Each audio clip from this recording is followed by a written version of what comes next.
Est-ce que être en couple t'empêche de te développer sur le plan financier?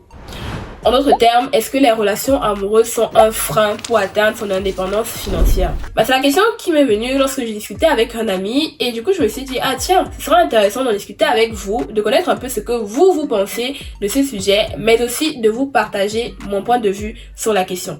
Donc si tu veux savoir ce que je pense, reste bien jusqu'à la fin de la vidéo. C'est parti.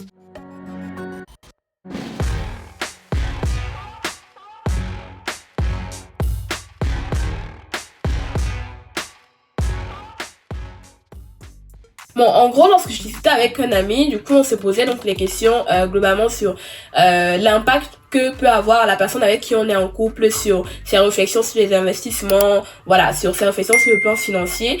Et là, du coup, on s'est dit, dans un sens plus large, est-ce que du coup, être en couple, c'est un frein lorsque tu veux essayer de te développer ou alors d'atteindre ton indépendance financière?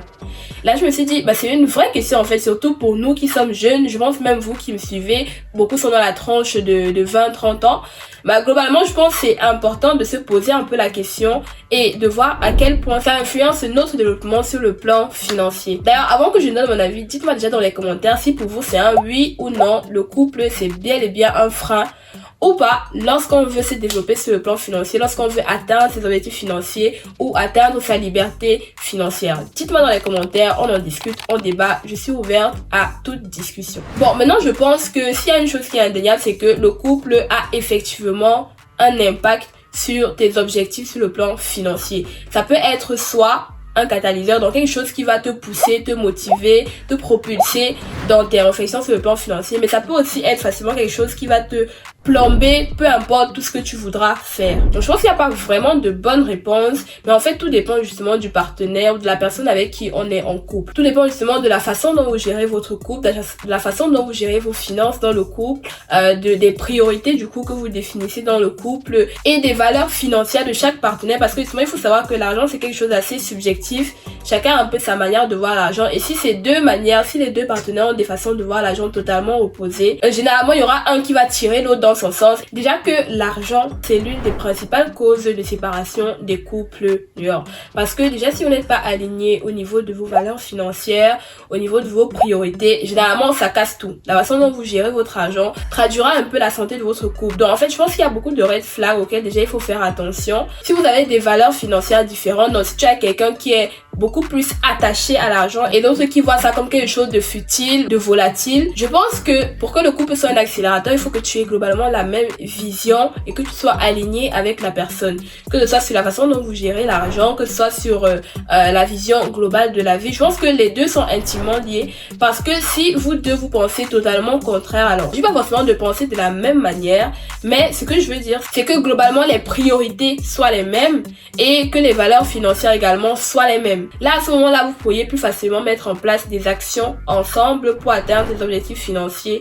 communs. Maintenant, il y a des cas particuliers où parfois tu as l'un des partenaires du coup qui dépend de l'autre sur le plan financier. Mais là, je pense que de toute façon, la règle reste la même, dans le sens où là, du coup, il n'y aura qu'un seul revenu qui va supporter en gros les deux personnes.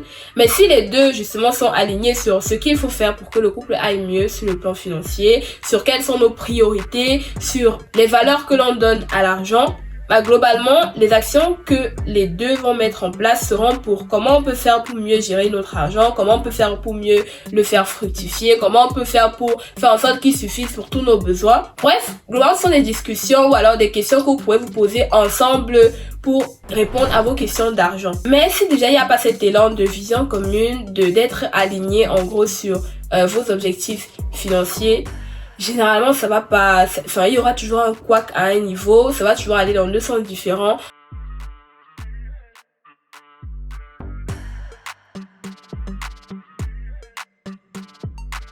Déjà, il y a deux éléments qui peuvent faire en sorte que peu importe ce qui se passe, la relation reste quand même un accélérateur pour ton développement financier. C'est les objectifs financiers communs. Donc déjà, si vous avez des objectifs financiers ensemble, des projets ensemble, généralement, ça va un peu vous lier sur ce plan-là. Et aussi, globalement, vous allez mettre tous les deux des actions en place pour atteindre ces objectifs financiers ensemble. Donc, il n'y aura pas l'un qui va tirer l'autre vers le bas ou quoi que ce soit. Mais globalement, si vous avez cette vision commune-là, vous avancerez dans le même sens, et bien sûr vous pouvez réaliser limite votre indépendance financière, votre liberté financière tous les deux.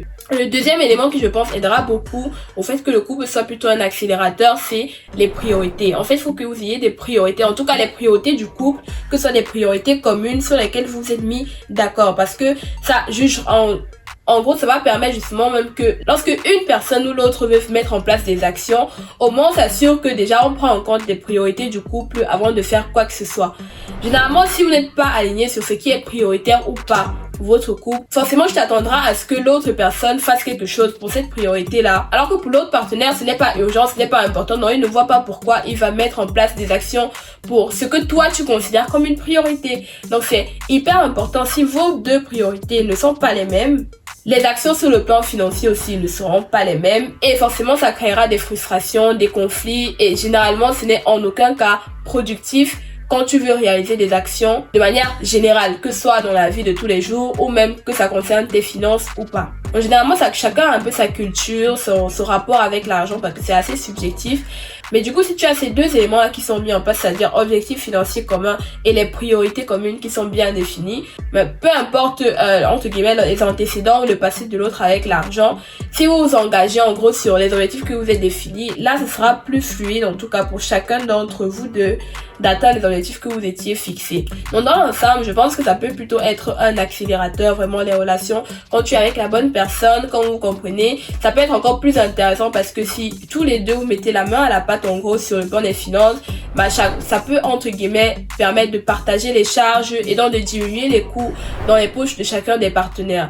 Ça c'est un gros plus, ça permet aussi d'accélérer même au niveau de l'épargne. Si vous êtes deux, vous avez une capacité d'épargne du coup qui est multipliée par 2. Si bien sûr les deux sont à même de rapporter l'argent, mais sinon même si c'est une seule personne qui prend en charge l'autre, tant que vous avez une vision commune et des valeurs financières qui sont alignées, bah, globalement les actions de l'un ne vont pas freiner l'autre, mais sera plutôt dans une logique de comment on fait tous les deux pour gérer ce qu'on a chaque mois, pour gérer notre budget. Dans tous les cas, je pense que les éléments clés, ça reste du coup la communication et l'honnêteté, surtout sur ces plans-là, quand il s'agit de couple. Je ne suis pas conseillère matrimoniale, mais c'est un peu mon avis sur la question. Et je pense que si déjà il y a ces deux éléments, c'est-à-dire les objectifs financiers communs et les priorités communes, globalement, ça permet un peu d'équilibrer, en tout cas sur le plan financier, la gestion de l'argent dans le couple. Et je pense que ça peut vraiment aider aussi à minimiser les conflits. Et généralement, moins il y a des conflits, mieux c'est pour ton état d'esprit. Et justement donc mieux gérer tes finances, mieux gérer ta vie de façon générale et mieux gérer toutes les actions que tu auras à entreprendre dans ta vie. Donc cette vidéo se termine ici. Je te remercie de m'avoir regardé et écouté jusqu'au bout.